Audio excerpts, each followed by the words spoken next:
What's up, everybody, man? Thank you guys for tuning in to another edition of TDM Talk. I am your host, David, with Them Damn Mexicans, man. Thank you guys for tuning in, as always. Make sure you like, comment, share, and especially subscribe, and hit that notification bell. Make sure you get all the notifications of when we drop an episode or we drop anything. Make sure you do not miss it because our quality and content is the shit. We are with a very special guest today. I was excited about this one because as he and I had talked before, when I stumbled upon the music, I was late to the party. I was like, yo, this motherfucker dope. And I remember texting him at like 3 in the morning, like, hey, bro, you're fucking dope. And I looked at the time and I was like, what the fuck's wrong with you? Like, why are you texting people at 3 in the morning, you know? About to get me jammed up. Yeah, get him jammed up. Who the fuck is David? What's her name? Where does she live? Like, no, it's actually a guy. David from Steak Farm. But I want to introduce to you guys, man, and welcome our guest for the day, DFD Baby Lee. TDM, DFD, they snoozing, this be the brown. Gotta give it up for him. Appreciate you coming by, brother. Yeah, I appreciate it, man. I appreciate it. I know we've been trying to do this for a while, but shit, I'm glad we finally locked in and got up in this bitch. Yeah, man. I hate that I get that a lot. You know, we were on a somewhat of a small break with the show. Yeah, a little hiatus. I want to say it wasn't what I wanted, but it was definitely needed. Yeah, I learned a lot from the break and things like that. So I tell anybody I appreciate everything the journey brings, whether it's bullshit or not. I learn from it all, and it teaches me not only that I'm able to move on past it, but I'm still here. The talk show's still there. The brand is still alive, with or without whoever was there or not. So, yeah, man, appreciate you coming by because, like you said, we've been talked about this. You know, you did the TDM Cypher for me when I asked. You know, you real kind about it. Like nah, I'll fuck with it. I'll do it, bro. And I was like, man, thank you, bro. Like, because it wasn't that easy with some people. But let's start from the beginning, bro. Like, let's start with the name. Where did the name DFD and Baby Lee come from? Well, DFD comes from old Jay-Z. On Reasonable Doubt, there's an old Jay-Z song on one of the tracks. I don't know where, I kind of forget it, but he has a lyric in there that says, you know, that mentions dope for dollars, right? It's like, now they got us on tape exchanging dope for dollars. This time they got us on tape exchanging dope for dollars. At the time, back in the day, man, that shit was like the hustler's Bible to me, you feel me? When I was out there doing my little thing, I used to just play the shit out of CD back and forth, you know what I'm saying? Allegedly. Yeah, allegedly. And that shit fucking always stuck with me, and I was like, man, that's dope, you know what I'm saying? I'd be like, and that's where I got the DFD, the Dope for Dollars brand. I don't like this shit from it. I got it from an old Jay-Z lyric. And Baby is a family name, right? So I was one of the first grandkids. Okay. So when I was born, you know, my grandma and my uncles would always be like, ¿Dónde está el baby? Tráete el baby. Queremos ver el baby. So it just stuck with me. So even now, to this day, my cousins in Mexico, even my little cousins, my younger ones, they still Baby. What's up, baby, baby, baby? So that's a family name. And my name is Leobardo, you know what I'm saying? So that's my dad's middle name. What gave us the government, the exclusive? Yeah. So my name's Leobardo, you feel me? Like a straight Mexican name. Yeah. So they call my little homeboys in the neighborhood, they call me Lee. They know my grandma, how it's a family name. So in the neighborhood, they kind of used to clown and they used to be like, baby, you know, fucking with me. Yeah. Put some respect on my name. You understand me? When y'all saying my name, put some respect on it. They just always call me Lee. You know what I'm saying? Like, what's up, Lee? And I just smashed all three of them together because I want DFD to be more than... I put DFD in front of it because I kind of wanted, like, later on...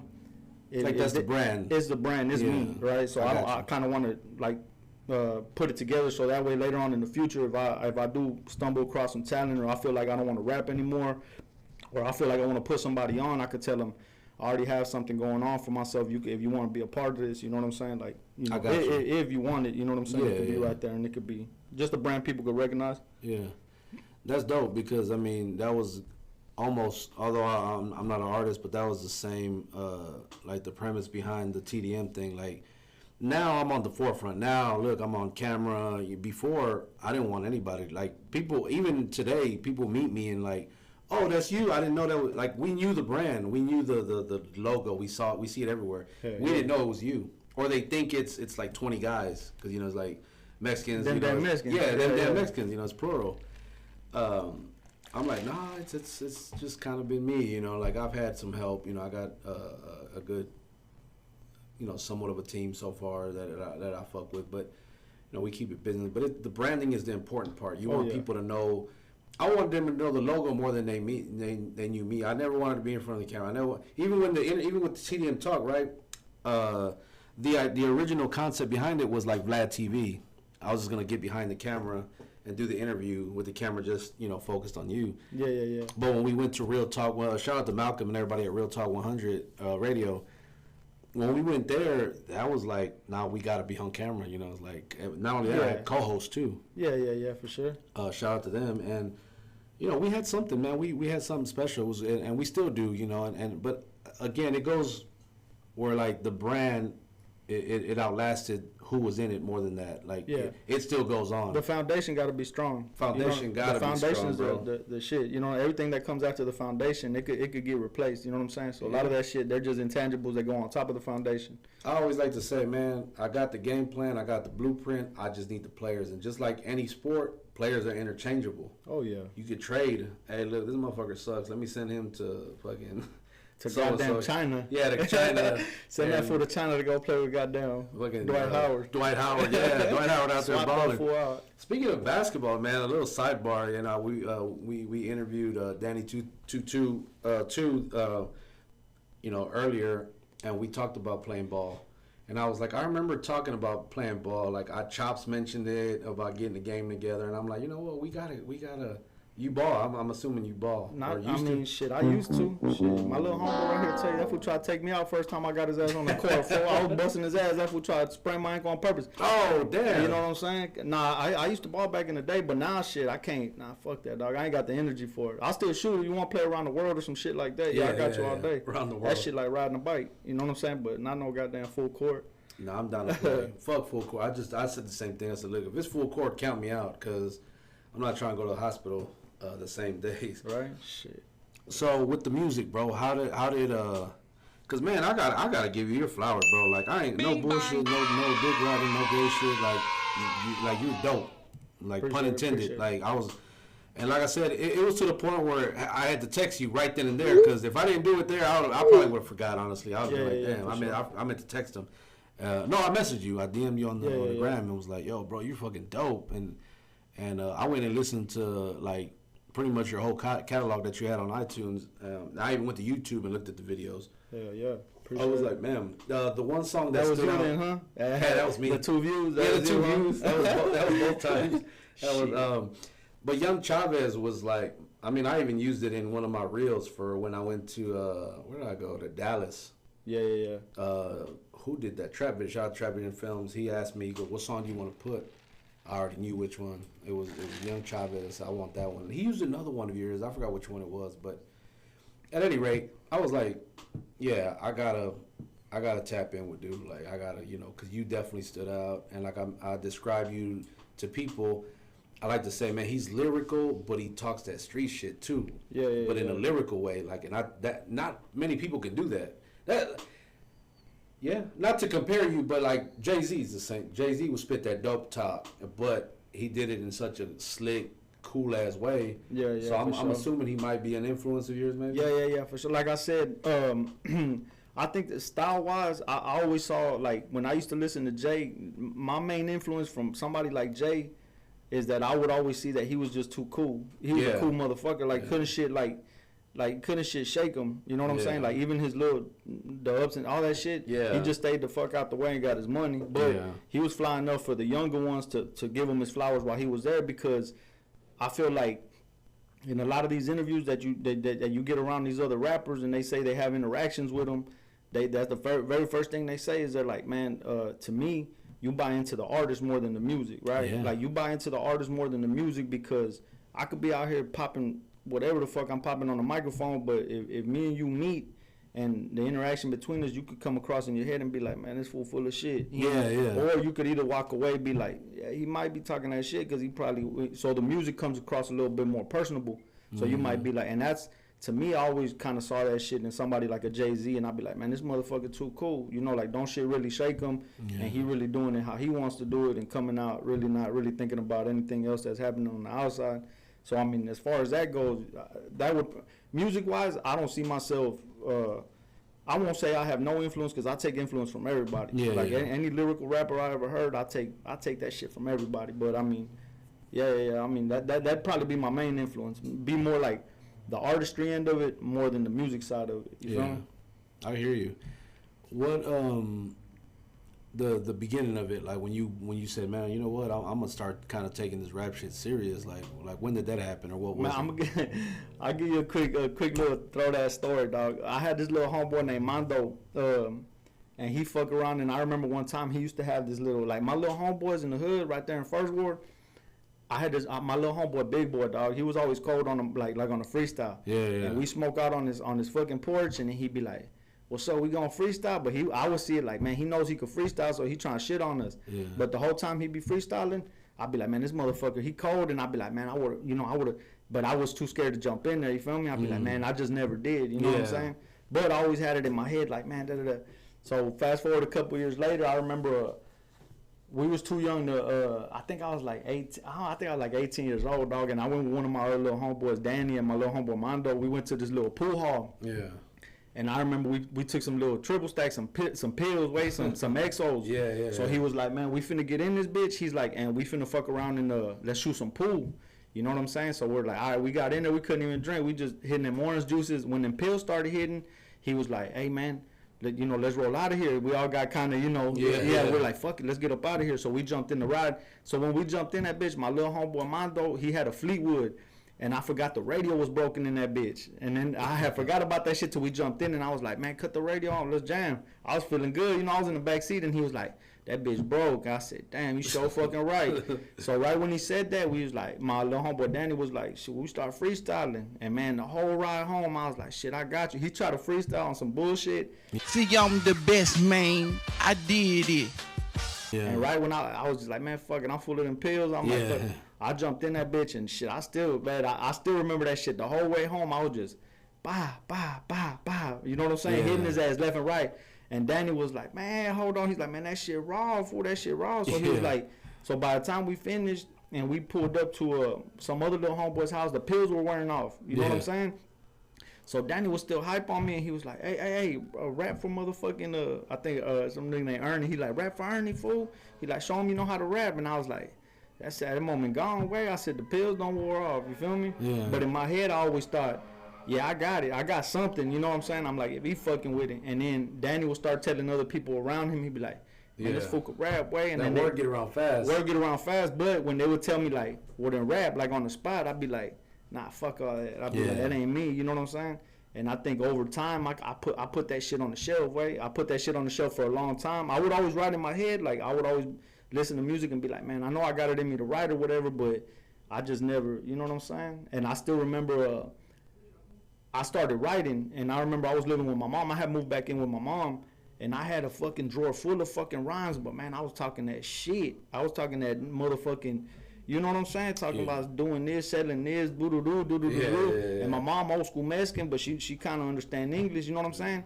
Man, before I came home one day, my rhymes were gone. I said, damn, where these bitches go? I said, I had some fire in there. And my mom got on my talking about, man, you right there talking about doing this and that. Ahora sí, cabrón. She straight up. Hey, she trashed my shit. She threw the shit in the trash can. And I was just like, straight up, fool. I went out there and all my shit was in the trash. And I'm like, man, you right. I was just like, and I took a back burner. Yeah. And shit, I think I just put it on the shelf till, man, my little homeboy right here, shit, I'll always say it, dog, my little dog Junior, man. From Second Ward, he fuck around and I was working with him, and he pulled some fool from his neighborhood. We was just talking shit, you know what I'm saying? In the refinery, we in the back seat talking shit, and then he's like, man, where you from? Boo boo boo. And then he's like, man, this little motherfucker rap from my neighborhood. He's like, I said, what's his name? He's like, Leo. I said, hell no. I said, pinche tocayo. I said, let me see what that fool got. You know what I'm saying? And then sure enough, he played that bullshit. I said, hell no. I said, man, these how them boys from Second Ward coming, you know, clowning. And he was like, hell nah, that fool, he trash. He ain't really from the hood, boo, boo, boo. He started disowning him.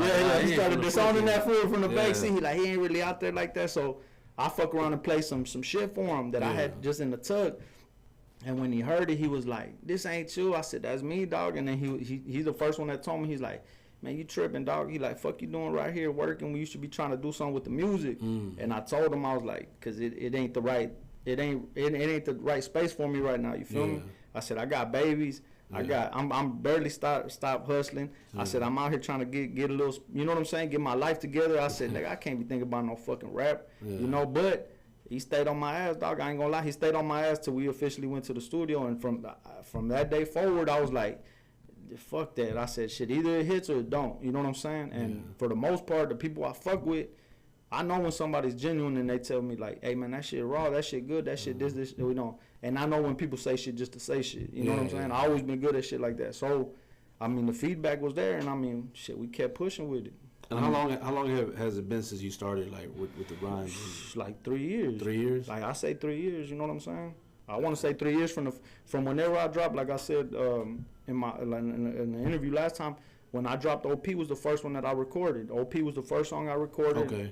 And I put out there like officially. Yeah. And even then, I was sitting like, man, how do you upload this shit to goddamn iTunes and this and that? But I put it out there. Yeah. And man, dog, to me, you'll never know the feeling. Like as when you try to do this rap shit, it's like I said, I go back to the Jay-Z thing about him always being so cool. Yeah. And I always went back and I was like, man, if I put this shit out there, you know what? I said, if I put this shit out there and that shit don't fucking hit or somebody makes fun of that shit or this and that, I'm like, I don't know how I'm gonna take it. Yeah. Because I know I'm I really come from certain things, and I could be like, bitch, I ain't really know. As corny as it sounds, be like, bitch, I ain't out here rapping like this. I'm rapping shit that you know. Yeah. But on some real shit. People, on some real shit, but people might take it at face value. Yeah. I even did a GT Garza challenge.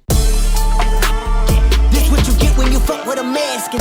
The fuck with a Mexican challenge? Fuck with a Mexican challenge, okay. And they ain't gonna lie, if you go back and look at that shit, I'm a play. I hope he deleted that shit. Man, we fucking dropped the ball on that. Hey, go ahead. Hey, dog, I feel like I rapped in Spanish in that hoe because I was like, just how. Man, I might have seen that, bro, because I remember it was in the when they were posting. They would post like which ones to vote for or whatever, and they would have it in like right in the comments who you vote for, right? And my 100 followers ain't come through for me, dog. That got me thinking too. Like, wait a minute, I got 4,200 or something like that. I'm like, man, I only got the, you know. Well, I mean, I'll say this, man. Shout out to all of the people that follow us, man, because y'all really show out and show love. Shit. And it's really appreciated, man. But that's, I like what you said about how Jay-Z kind of always kept that even kill, even when it was, you know, even through the ether shit, even with all the shit that was going on, whatever. Oh, Jay-Z got, you know, he got his ass beat by. They still talk about that to this day, bro. About that shit, right? But that's important.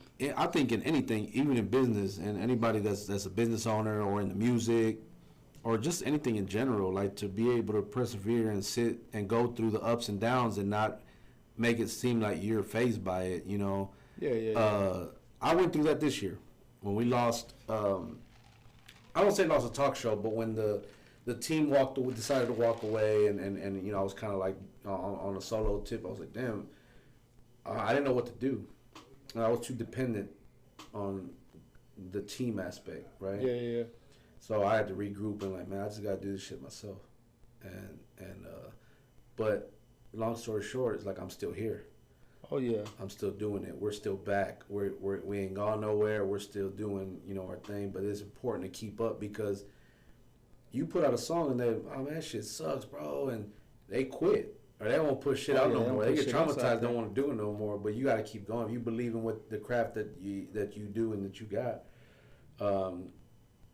So I'll go with that to say this: like when you did this cipher, I have a funny story about that too. When I posted the video, I thought I uploaded the whole thing. It was only your part and like Slim's, I think. And then fucking Chop because I told Chop, I was like, bro, everybody's talking about talking about Lee's verse, like how hard it went. He goes, well, yeah, it's the only one you posted. I'm like, no, fuck no, bro. So I went and looked, and I was like, oh shit, it was. Like I was like, I was mad at myself because normally I'm better than that at that. I think I was too anxious that I didn't really to post it, that I didn't look to see if I could even do that.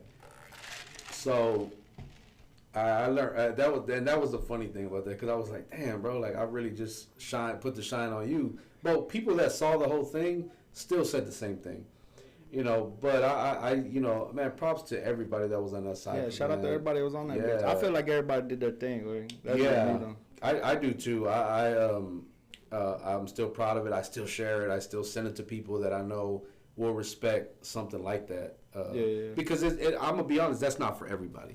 Yeah. You know, like if you like that lyrical shit, you know, you like that, like people that's really gonna say something on a song, that's definitely for you. But you know, nowadays it ain't really, you know, like it ain't really. Nah, I feel like it's making a little. I feel like it's making a little comeback way. That's just me. I think so too. I think so too. Way I think people's like anything way enough.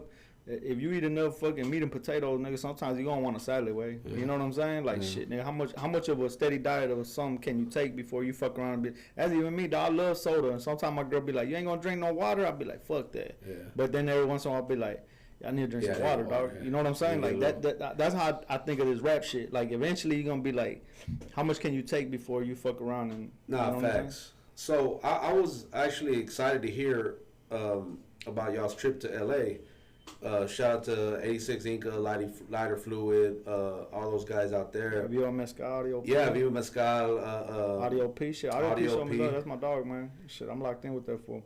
Yeah, Chop was telling me how dope it was, the similarities to the way most of us think as far as the rap game goes. And so it kind of gives that hope that, okay, well, there's other like-minded people, and it's not even just in Texas, but it's outside of Texas. How was that, man? Like, what was the experience like out there? And I think that shit was, man. That shit was live to me, dog. You know, I like. Was it more so than just being out of town and doing it, or was it like the actual event itself? Everything. But I mean, for the most part, I mean, to me, out of town trips ain't never really fucking. I mean, yeah, I love them way. I love going out of town, but I done been out of town before, so it's not necessarily going out of town. My whole thing was like, I was more amped up about like somebody actually invited me out there, you know what I'm saying, and offering me some type of like man, the motherfuckers could offer me $5 and I would have gone out there. You know, I probably would have done it for the free ball, to be honest with you, for the exposure and shit like that. But for somebody to even be following you and be like, man, you know what, they want to bring a sort or like a sort of validity to their fucking festival or to whatever they're doing, they're gonna be like, hey, you know what, we're bringing out of town talent that we feel our audience will fucking gravitate towards. So that alone, I was amped about going out there to kind of show them, you know, like.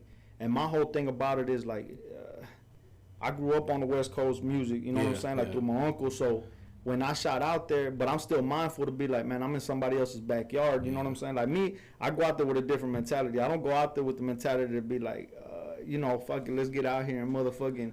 Yeah, you ain't at home. I ain't at home, you know what I'm saying? But at the same time, that's why there's a gangster party going on all over the United States, you know what I'm saying? So when you go to certain places and you tap in with certain people, you're like, well, you go over there open-minded and be like, hey, man, you go out there respectful. I tell people all the time, dog, and I hold this shit true to forever. I'm the most respectful person you'll ever fucking meet. You know what I'm saying? Until it's time not to be. But if it's respect, dog, it's respect all the way. So when like as soon as I meet somebody or I tap in with them, it's always respect. Yeah. So that's the mentality I went out there with. I was like, man, I'm gonna respect every artist that's out there. Yeah. And I thought about it the same way as like, you have your stigma about California Mexicans and Texas Mexicans, right? So me, I go out there as a representation of a Texas Mexican. You feel me? So when I go out there and I interact with a Cali Mexican and I press the flesh, my whole thing is to be like, when I leave there, I don't want to leave them with a thought that like, man, they're just how we thought they were gonna be. You know what I'm saying? Or we just thought how these platforms, what they see on food community or what whatever, the platforms painted out to be. You know what I'm saying? And I'm here to I went out there with the mentality to be like, man, I'm gonna win them over, if not with the music, but with the artist end of it. You feel me? To be like, if you grew up a certain way, you know that respect is everything. Oh yeah, for sure. So when I went to Minneapolis to do Pura Cultura podcast, right? And we talked about that. They asked about the Cali and Texas Mexicans, because they asked me. They're like, when people say, "Are you a Mexican?" or whatever, like, what do you say? And I thought it was some kind of trick question. I was like, "What do you?" It's like, "Yeah, I'm that damn Mexican." Like, but I was like, Mexican. I'm like, "What do you mean?" I'm like, "Well, yeah, I mean, they tell me that if they ask me, I'm like, yeah, why? What's up?" And they're like, "Nah," they're like, "Cause we met people from Texas who say they're not Mexican, that they're Tejanos." And I was like, bro, I've never heard that. Have you heard that? Nah, I mean, y'all heard somebody say, "I'm a Tejano." I'm not Mexican. I'm a Tejano. I heard them say like Tejano music, but I haven't heard like Soy Tejano. Nah, they told me that they met people from Texas and they claim they're not Mexican, they're not American, but they're Tejanos. I'm like, I said, that's not that. Nah, bro. What'd you say? Like, bring them to me. Show me. What's their Instagram? I'm about to cut somebody's ass out. Have a convo with them. You get your ass out of Texas with that shit. That's yeah. Cause I told him, I said, I've lived in Texas all my life. I've never heard that. I've never heard anyone mention, "Oh, I'm a Tejano." Yeah. Now, when it comes to the music, I that's a different thing. But to refer to yourself as I don't know, I was like, that's some weird shit right there. Like, what do you mean? What does that even mean? Yeah, like, I can say I ain't never heard nobody say nothing like that. It's cool to link with like-minded people. That's why, like, the relationships that I have with you, Chop, AB, and Latinx, shout out to Latinx hip hop. Man, it's great because we kind of think along the same ways, as far as the music scene, what's with each time that we level up, our influence grows, and so if we say, hey, this shit is hot, like, people's gonna fuck with it, man. But because it is, we're not. One thing about me, I'm never gonna say something's hot and I'm lying. Like, I can't do that, bro. Like, it's hard for it. I can't do it. No, well, I mean, you gotta stand on your brand, Wayne. Yeah, because I've had people want me to, like, post on my page, and they offered me money, and I turned it down because I thought the whatever it was bullshit. I was like, I'm not putting that on my page. Yeah, I was like, yeah. And they're gonna think, oh, that's what TDM is. Like, no, the fuck, it's not. Yeah, there you go. Shit. I was like, no, sir. I said, go look on the page. Like, we don't really post too much, but when we do, it's something meaningful. It's something like unity. We try to create that unity for the culture. Hell yeah. And speaking of culture, we have Embrace the Culture 4 coming up in September, which you'll be performing at. Now, I don't know if you know this, but Viva Mezcal is performing too. I kind of had a talk with P, and he kind of, you know what I'm saying? Yeah. He kind of said something about something. I don't know if I was supposed to say that or not. I don't know. Sorry, Chop. Chop the low-key, quiet godfather. Yeah. He's kind of like the mediator between us and them because although we follow each other. I don't know who runs the 86 Inca page, but we've talked before, and I'm hey, man, respect what y'all do, bro, and it was vice versa, mutual respect. So it's like, let's connect the bridge. That's something that we've been trying to do is connect that Cali to Texas bridge without the bullshit, without the hate. Yeah, without the hate. Yeah, and I mean, it can be done. And I mean, even when me and Chop went out there and we did our set, I did say something about that. Like I said, man, a lot of people. Shit, California full of Mexicans, Texas full of Mexicans, everything down the Southwest. It's been for a while, but I mean, we're the most populated states, and it's like, I told P on the phone, I told him, I said, man, one thing, I said, you got pride for your state, like I got pride for my state. I said, but in the grand scheme of things, I said, you should never let the pride of your state get in the way for something bigger. Yeah. I told him, I said, this rap shit, this hip hop shit, I said, it was here before you. It here before me. I said, it's going to be, when we in the dirt, that shit's still going to be going on. I said, so if it's something bigger that's connecting us, I said, man, you got to build the bridge and actually, walk the walk instead of just saying, oh, yeah, we're going to do this, we're going to do that. You know what I'm saying? So for that, I'm always going to be grateful that my first trip out there was actually to do something, to go out there. I think it's like the start of something bigger. Oh, yeah. Because I see the bigger picture, right? So when I was asked, would I welcome them to what I'm doing, and when Chop told me that they took really good care of you guys, I'm like, say less, bro. Hell yeah. I'm like, if you give me the word, or if you were to tell me that they took care of you guys when y'all were out there, hey, they're welcome. We'll roll out the red carpet for them, as well. It was all love. It was all love. That's what I'm saying. Like, even when we were out there, it was the whole time we're communicating with each other, and they were like, hey. And I kind of tried to let it be known that I was like, man, I'm trying to make my way back out here. Eventually I said, this is just like a little test run to come out here, kind of get the lay of the land, fill it out. I said, and then something else could come. I'm going next time. Yeah, for sure. Chop had asked me if I wanted to go that day, but I had just came back from Minneapolis, and I was, I ain't gonna lie, like, we did, like, within the span of like 3-4 months, we did Dallas, San Antonio, and then Minneapolis, and it was just like, bro, I'm tired. And then it costs money to fucking fly and hotels. Like, I ain't got it like that yet. Yeah, for sure. And I think, before I forget that shit, the fucking, I want to say one of the highlights, like, out of the whole shit, like, I fuck with my trip out there and everything, but we went to the store, me and Hilario, one of my home, me and Hilario, man, he squared biz, and we went, and the whole time we was out there, even with G, from the time he picked me up from the airport, and we just chiefing, you know what I'm saying? So I kind of zoned out, and I told Hilario, I was riding shotgun, it was just me, him, and my girl was in the back seat, and I said, man, we were smoking. And I said, man, I told him, man, put on some motherfucking, he a little bit younger than me. I said, man, put on some Warren G, dog. Put on some Nate, dog. I said, put on that shit I was, that West Coast shit I was raised on. I said, I'm out here looking at the scenery shit. I want to see, you know what I'm saying? And that shit kind of hit me. I'm like, damn, fool, I'm on the West Coast. you know what I'm saying, high as a kite, fool, listening to the shit I grew up in, and I'm like, hey, I ain't gonna lie, dog, this rap shit crazy, because I wouldn't have done that shit if it wasn't, I wouldn't have took a trip out there if it wasn't for this rap shit, you know what I'm saying? Man, I love our Houston culture, but honestly, one of the first songs that I think made me fall in love with like hip hop was Boys in the Hood. Bro, I was like in 5th grade when I heard that shit. That's how old I am, giving away my age, but I was like in 5th grade. And this guy, and this is gonna go over a lot of people's heads, but this guy had a boombox, right, with the tape, with the cassette tape. I don't know if you Google cassette tape, because a lot of y'all probably don't know. It's kind of like them Trey boom. What does those Trey sell, dog? He sells them goddamn Trey. What is the boombox. It's like a box, no? It's like yeah, a boom box? I think it's called like a boom. It's not a boom box. He calls it something, but I mean, shit, that what he. I know what you're talking about. Yeah, bump box. Yeah, something like that. Yeah, I think the bump box, but it's the same thing. Yeah, but these were like the OG ones, right? Oh yeah, for sure. Dude gets on the bus. We were going on our 5th grade trip to San Antonio Zoo, right? So the guy gets on the bus, and I'm hearing the beat, you know, and I'm like, yo, that shit is hard. Like I didn't know what that, you know. So once I got so I grew up on NWA. Street Military, Cube, of course, but Cube was a part of NWA. Tone Loc, Too Short, man, a lot of those OG. E40, you know, yeah, who? Spice One. Spice One. Shit, Spice One shit was hard. Man, that Jealous One's got me strapped with Pac. Yeah, that's my shit right there, man. But cause I like I was talking with Danny earlier.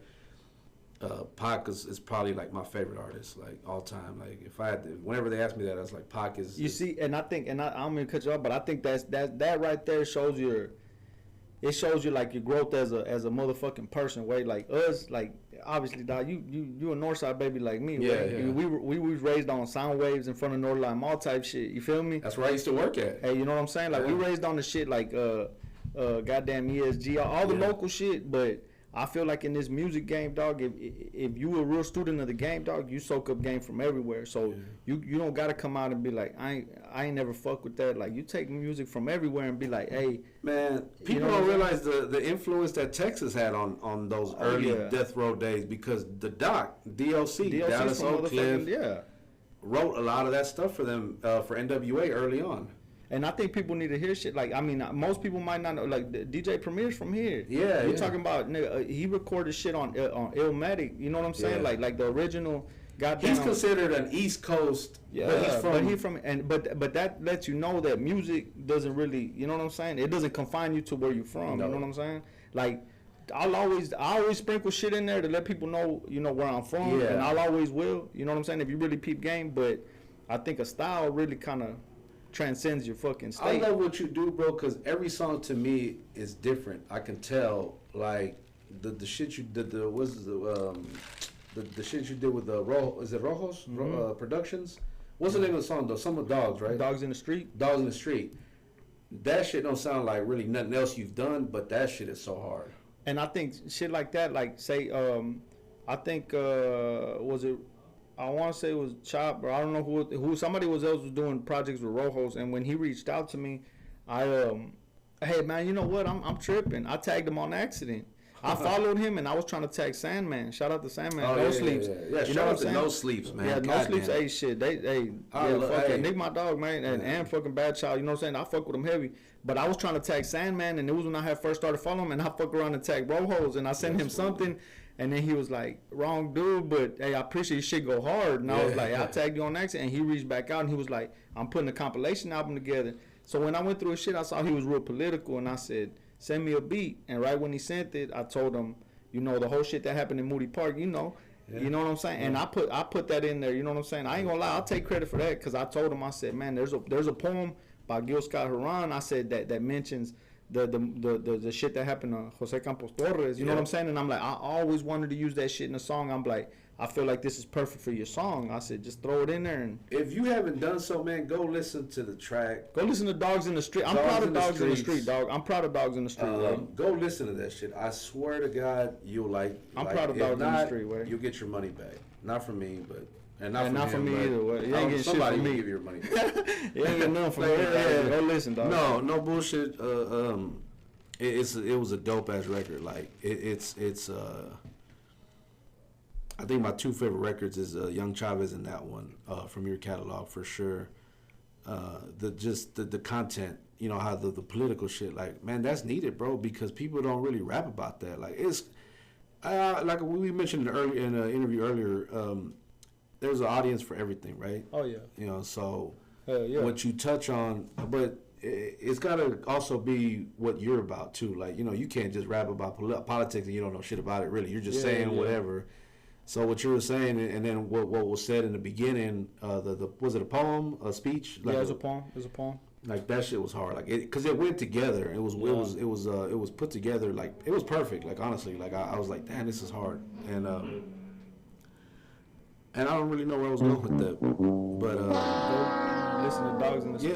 Yeah, for sure, go listen to it. When I start, like, could we get maybe like a project where is there something maybe along the lines that'll kind of be something like that?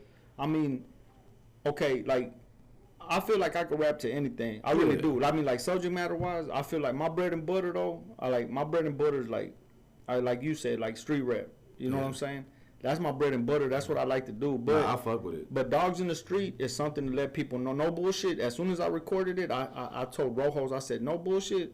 And I'm not that type of person. I said, but dog, this sounds like a song that could get played on the intro on Netflix to a motherfucking to a show or a movie. I said it's a political song. I said, but it's a real hip hop song, like a rap song. I said I'm talking that shit. I'm still talking. You know what I'm saying? Like, I think that's what we got to think too. Like when you do music, you got to want to think bigger than just do my homeboys like it. Or does my girl like it? No, but fuck those guys. If they like it, what you say? If you like it, I love it. If you like it, I love it, baby. If you like it, I love it. But you want to but this is the funny thing. Like, shout out, is it Navy Jones? Navy Jones? Yeah, Navy Jones. Shout out Navy Jones, man. Power is one of my favorite shows, so I'm watching it and I hear the song, right?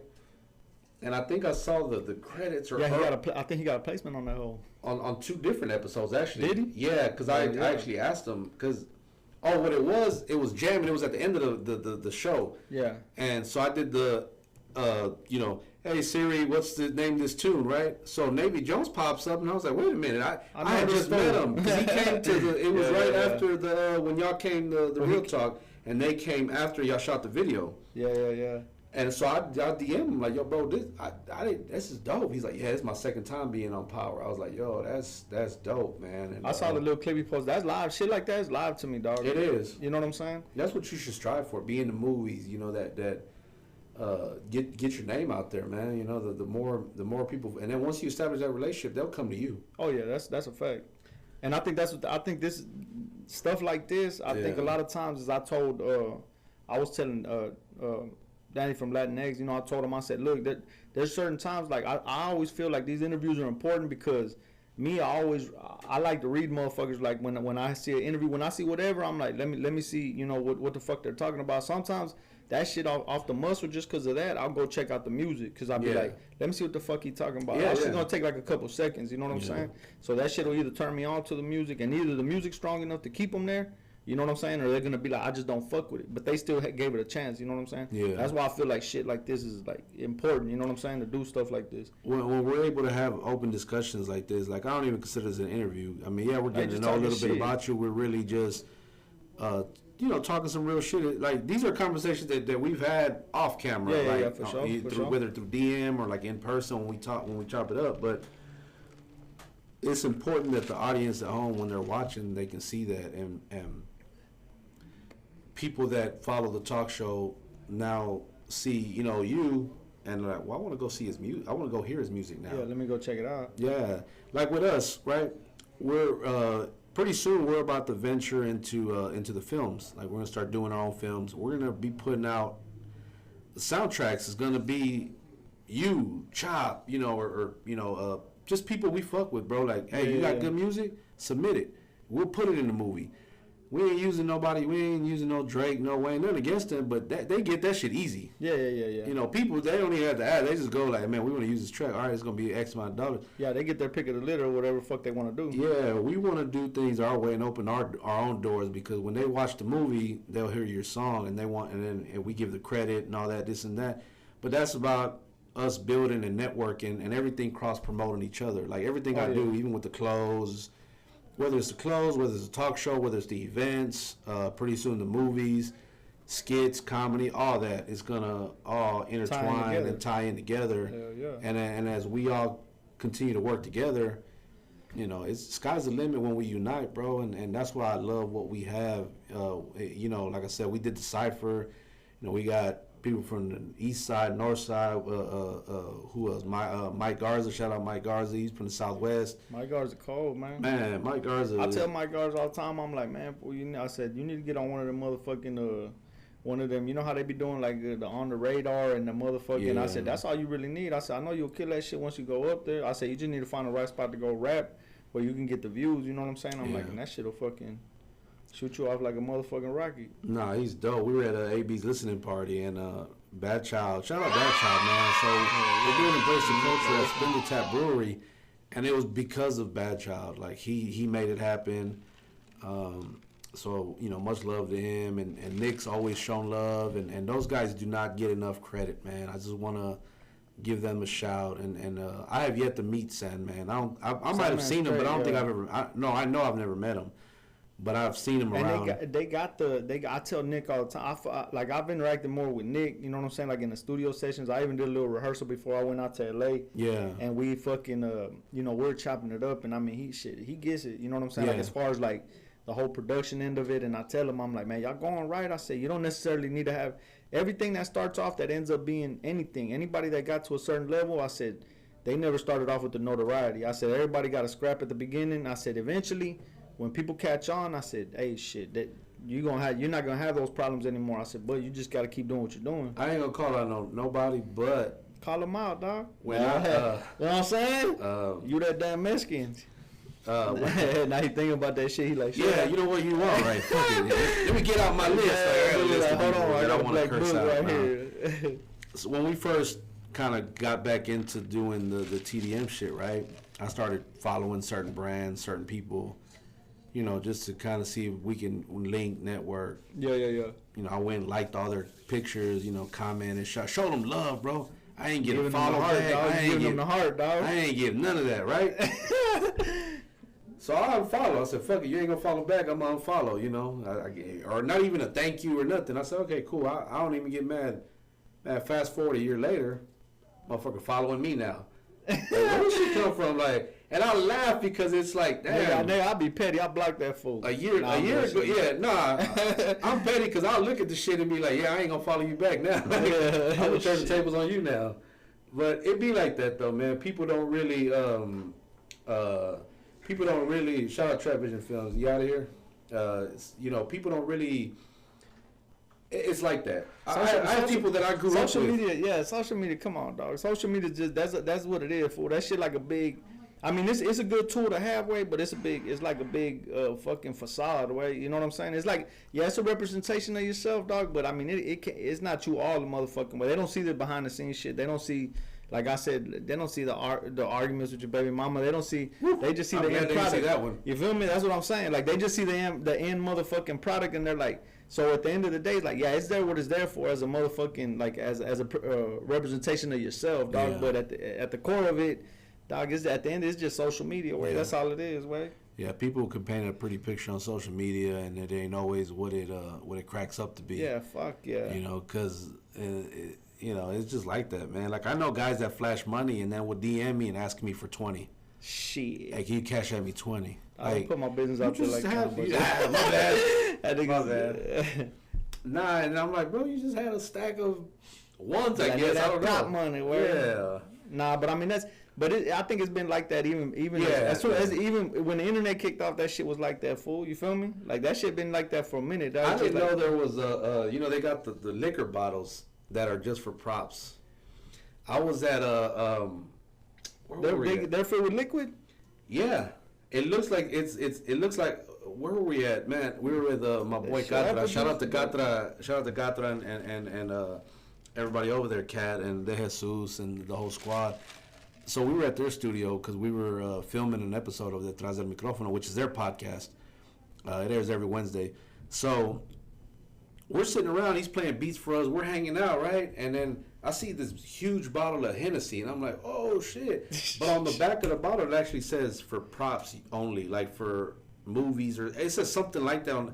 I was like, bro, I didn't know this existed. He goes, yeah, we'll use it in music videos. I said, yo, that's live, bro. I'll be like, bitch, get you a bottle. That shit only like $30, $40. Nah, shit away. It was like I don't know what it's a gallon. I don't know what you call it. Pata elefante? Nah, that's on the crown. That's a pata elefante's on the motherfucking. Pata elefante, damn. That's the goddamn Crown Royal, no? Is it? Yeah, huh? Yeah, shit's a pata elefante, no, from the fucking Crown Royal, that big with the big ass handle. God damn. That's what this looked like too, though. And like if I remember correctly, it might have been Crown. I don't remember. But either way, that bitch was fake. It was fake. That shit. At the end, nigga, when we get to it, that bitch wasn't good. You couldn't drink. I don't care what brand it was. That shit was fake. Yeah, do not drink this shit because you will fucking pass out literally. But nah, man. What do we got? What are you working on next, bro? Or what do you got? I know. Well, I'll let you go into it because I already know what we talked about. My project. By the time this airs, it airs up. But my project's coming out on the 28th of July. You know what I'm saying? Today that bitch was on pre-order. You know what I'm saying? So go pre-order it. Yeah, pre-order, dog, if you can. You know what I'm saying? If not, it's all good. If you got iTunes, whatever the fuck. I mean, just I'd rather take the listens. You know what I'm saying? I don't give a fuck about. You know what I'm saying? You really ain't gonna get shit from the streams. No fucking way. We was talking about that shit earlier. Yeah. But more than anything, I want y'all to check out this project because to me is I feel there's certain things that could have got tweaked, but I played it for my homeboy Andy, my homeboy G. I played it for him last week, and my homeboy Junior been hearing that bitch because every time I record something, I send it to him, and he's always telling me, he's like, man, that shit hard. We ain't gonna put that out. And I kind of told him, I was like, man, you know what? I'm gonna drop this, but I'm already thinking about the next thing I'm gonna do. But this project, I got my grandma on the intro. You feel me? Okay. I recorded her while she was giving me some game. And I was recording her without her knowing, you know what I'm saying? And I always like I love the artwork too. So like I just everything that I saw, like the promo behind it, and we're definitely gonna push that, as soon as it drops. For sure. We that's not even more than anything. I just want to listen. I feel like it's a solid tied-in project. You know what I'm saying? And it gives more of a.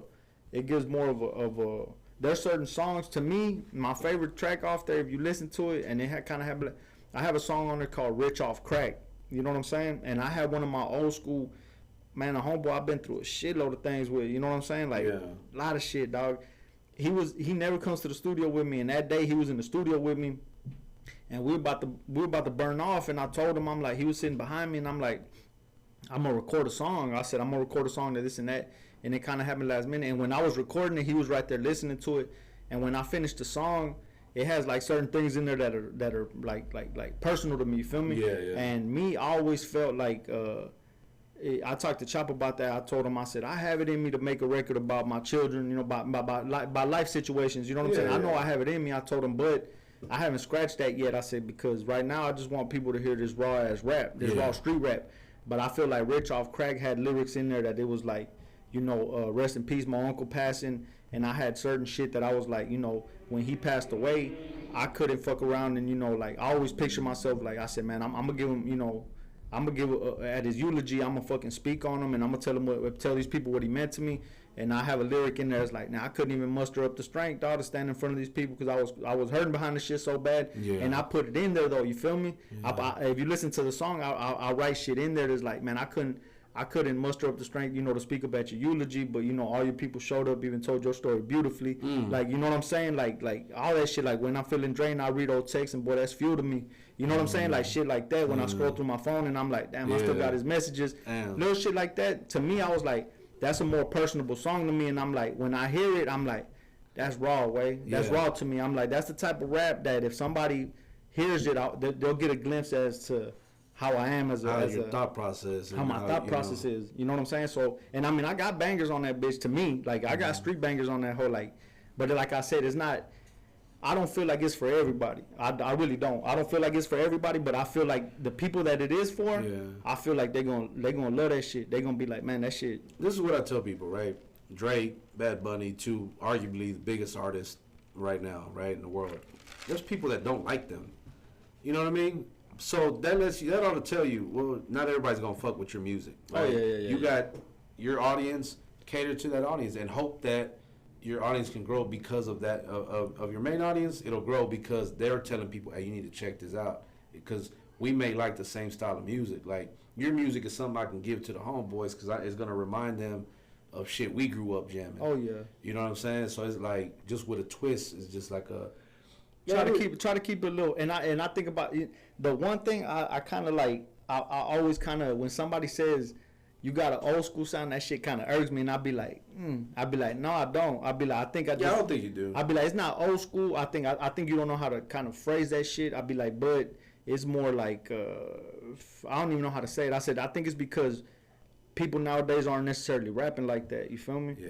And so when you hear it, you're like, you don't know what to compare it to. So the very first thing you compare the shit to is like, he kind of sound like some shit I heard a long time ago. Yeah. But if you really peep game, you're like, no, it ain't. It's just you just haven't heard it like this. You're just so used to listening. You're just so used to listening to or whatever you listening to. Or whatever, yeah.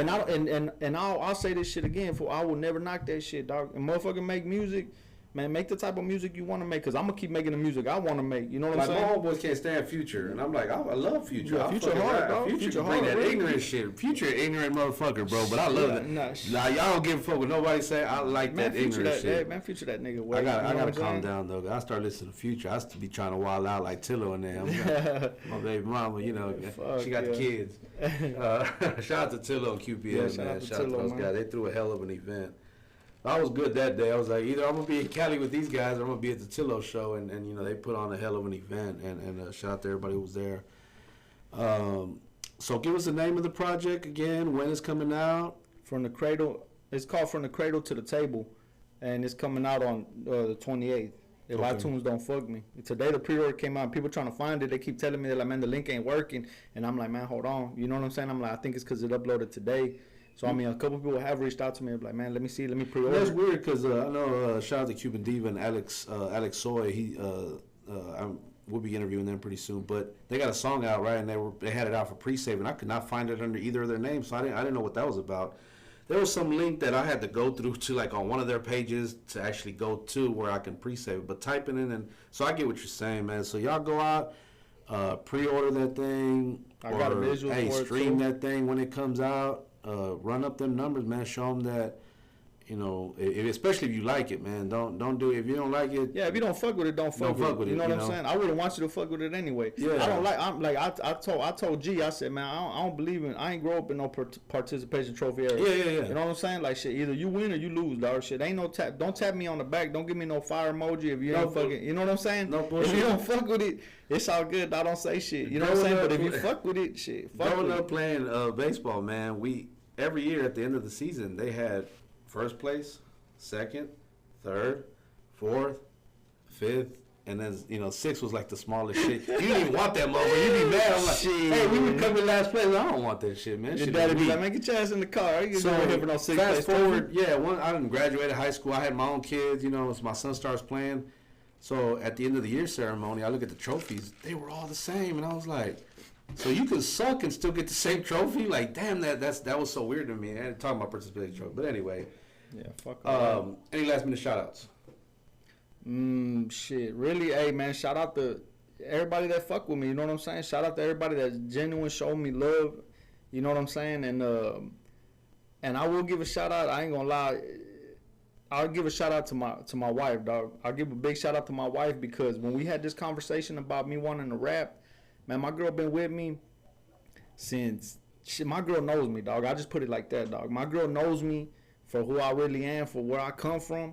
You know what I'm saying? Like, she saw me scramble to, you know what I'm saying, to where I'm at or whatever the fuck. Yeah. The little shit I do have is mine, and she saw me scramble for it. She saw me put down, you know what I'm saying?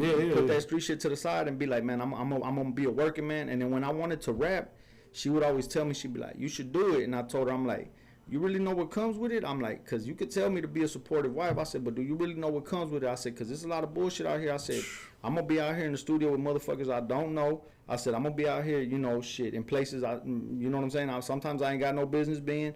I said, shit, I'm going to be out there trying to risk certain shit for shit that I want, that I believe, you know what I'm saying, that I feel. I said, so don't tell me that you want me to do it and come back and be like, you know, oh, there ain't no bread coming in from the music. You spending bread instead of making bread. I said, all that shit comes with this game. I said, and if you tap out too early, I said, you ain't gonna see the fruit. You ain't gonna see the fruits of your labor at all. I said, but I do give a big shout out to her, because eventually she started coming around, and I told her, I said, man, look, I said, my girl don't fuck with rap. I said, that's cool. I said, but I said, there's people out here that fuck with it, and they sound like they fucking with me. Yeah. You know what I'm saying? I'm like, so You know, and my kids, I tell my kids all the time, they laugh, dog, because I'm a shit talking ass daddy. Yeah. And I tell them all the time, and my little girl laugh, because I be like, I say, your mama want a record label to come find me with me sitting on the couch. You know what I'm saying? I said, ain't nobody going to come find me sitting on the motherfucking couch. No. I said, I got to get out there and I got to do my thing, and you got to believe in me enough to fucking be like, hey, you know, it is what it is. So in that aspect, you know what I'm saying? Shout out to my girl. You know what I'm saying? She been there from the jump.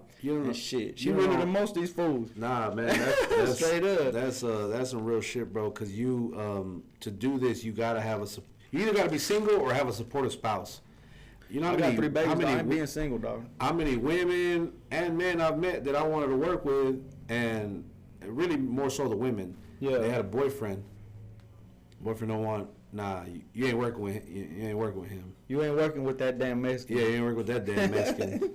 Shit. You know, and then you know, I mean, we it's a hard game, way all around. So, long story short, shout out to everybody who fuck with me. You know what I'm saying? Cause my shit genuine on my end. Like I like people that came like.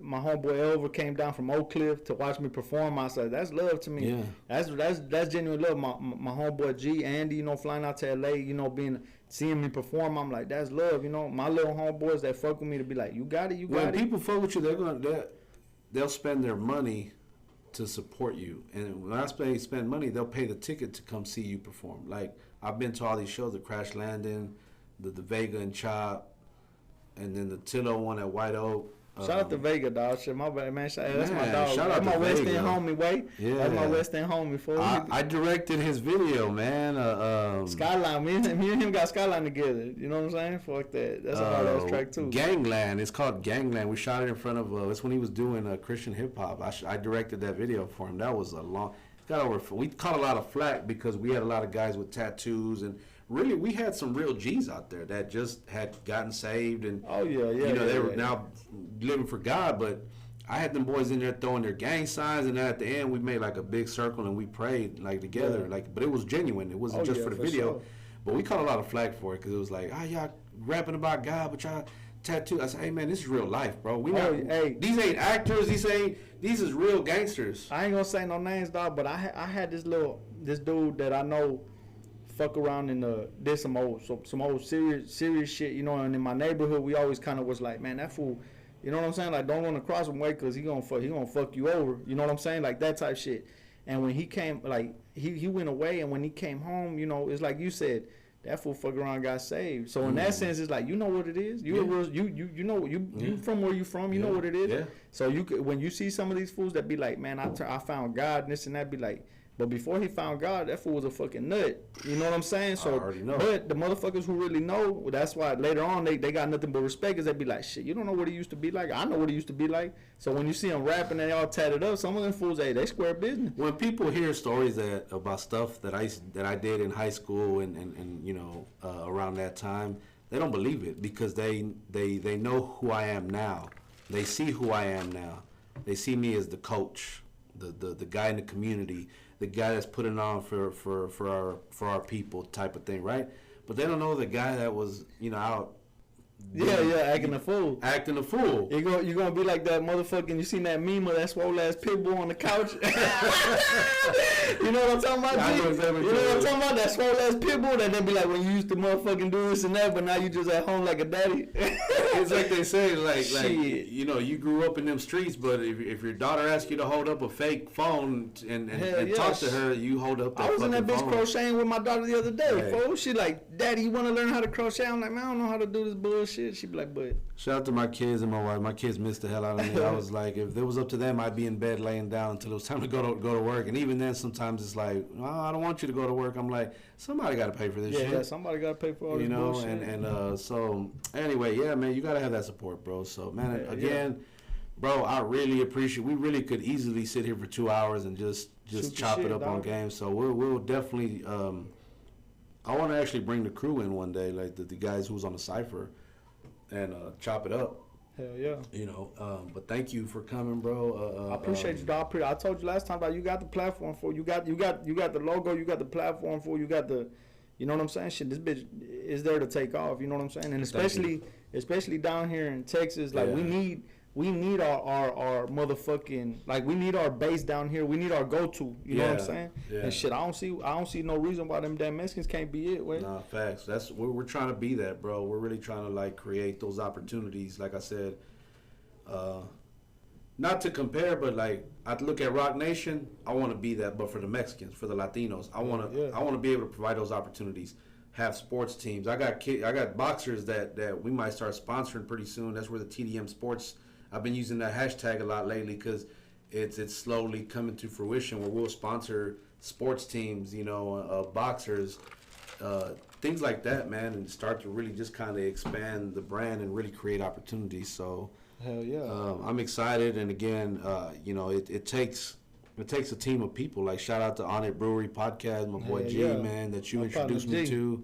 Coming through in the clutch. We couldn't do this. Yeah, I had my pick of where I could have gone, you know, but after coming up here with him a couple of times and you giving him the cosign, and then me actually sitting here with him, and we would chop it up, bro. And I was like, yeah, I got a good feeling about this. Like I really like this. Actually, there's a place that was actually closer to me that I was told to try out, and I didn't even go.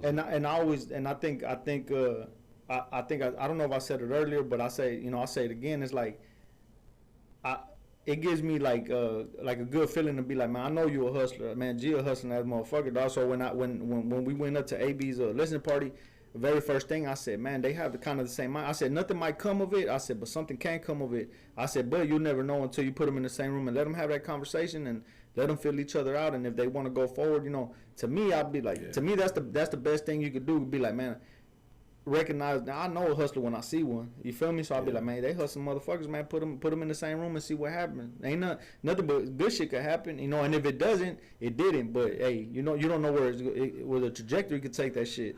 our fucking meetings were like 2 hours long, like, and we could have stayed there because the more we talked, we just had so much more in common. And when I gave out the vision for what I want to do with my platform, he's like, I see it, I like it, I love it, let's do it. And you know, you can record here. And I was like, and then cool. You got player ass guests like me, you know what I'm saying, G? Yeah, already. Fuck around, kick that shit off. Yeah, exactly. You feel me?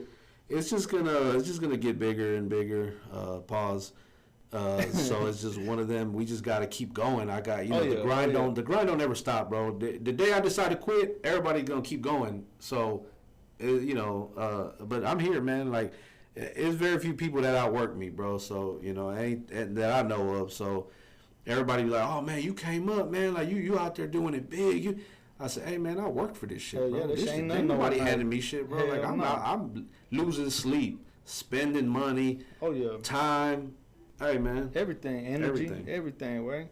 But at the end of the day, you don't want this shit right here, dog. You don't want to be a spectator, dog. Nah. There's enough of those, way. Nah. You want to actually be doing.